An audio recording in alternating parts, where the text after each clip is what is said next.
because I know that like in mid 2023, I didn't know anyone. I just felt so alone. I think I went on Facebook groups to read their stories so that I could feel less alone. And that helped. But now I'm trying to give back and sharing my story. And so that's why I'm so appreciative of this platform that you have.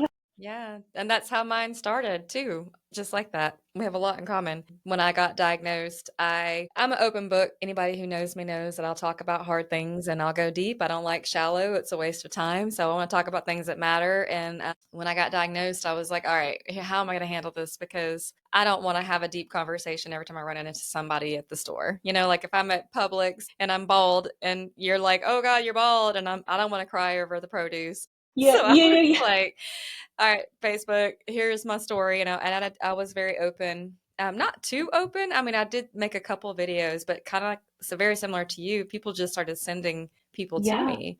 yeah. And I was like, I'm not an expert. I don't know. I just know my own story. And then I joined Facebook groups as well. My story, I did not love my team. I did not have a good experience. I live in a small town.